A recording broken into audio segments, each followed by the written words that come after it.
मित्रांनो नमस्कार, पुन्हा एकदा आपले स्वागत आहे. मित्रांनो, शिक्षकांकरता एक मोठी आनंदाची बातमी अडूच्या माध्यमातून आणली आहे आणि ती आहे टीईटी अनिवार्यतामधून शिक्षकांना मिळणार सूट. केंद्र सरकारच्या हस्तक्षेपाने शिक्षकांना दिलासा. जाणून घ्या ही मोठी आनंदाची बातमी या व्हिडिओच्या माध्यमातून. त्याकरता मित्रांनो हा व्हिडिओ शेवटपर्यंत पहा. मित्रांनो, चॅनलला आपण अजूनपर्यंत सबस्क्राईब केलं नसेल तर चॅनलला सबस्क्राईब करा, व्हिडिओला लाईक करा. सोबतच ही मोठी आनंदाची बातमी आपल्या सर्व मित्र व परिवाराला सुद्धा शेअर करायला विसरू नका. तर मित्रांनो, सर्वोच्च न्यायालयाच्या निर्णयानंतर राज्यातीलच नव्हे तर देशातील इयत्ता 1ली ते 8वी पर्यंत शिकवणाऱ्या शिक्षकांना शिक्षक पात्रता परीक्षा अनिवार्य करण्यात आली आहे.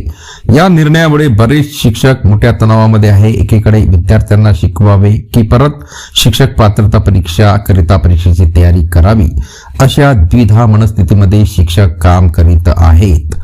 अनेक आस्थापनांकडून शिक्षकांना पुढील 2 वर्षांमध्ये शिक्षक पात्रता परीक्षा उत्तीर्ण होण्याचे नोटीस देण्यात आले आहे, अन्यथा सेवा समाप्त करण्याचे सूचित करण्यात आले आहे. यामुळे शिक्षक प्रचंड मोठ्या प्रमाणात तणावामध्ये आहे. या संदर्भात टीईटी परीक्षा अनिवार्यतेच्या विरोधात विविध शिक्षक संघटनांमार्फत निवेदने आंदोलने करण्यात येत आहेत. यामुळे आता केंद्र सरकारने महत्वपूर्ण भूमिका घेत दिनांक 31/12/2025 रोजी देशातील सर्व मुख्य सचिव यांच्या प्रति पत्र सादर केले आहे. सदर पत्रामध्ये नमूद करण्यात आले आहे की इयत्ता 1ली ते 8वी पर्यंत नियुक्त सर्व शिक्षकांची माहिती दिनांक 16/1/2026 पर्यंत सादर करण्याचे निर्देश देण्यात आलेले आहेत. केंद्र सरकारने केलेल्या हस्तक्षेपामुळे आता शिक्षकांना काहीसा दिलासा मिळत आहे. तसेच शिक्षक पात्रता अनिवार्यतेबाबत सर्वोच्च न्यायालयाचा निर्णय शिक्षकांना कशा पद्धतीने प्रभावित होत आहे याचा सविस्तर अचूक तपशील राज्य सरकारकडून मागविण्यात आलेला आहे.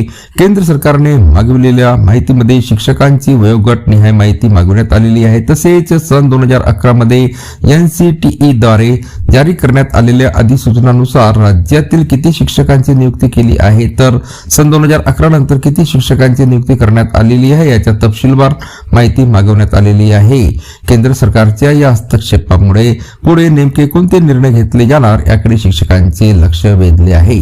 पुन्हा भेटूया मित्रांनो नवीन अपडेटसह पुढच्या व्हिडिओमध्ये. धन्यवाद.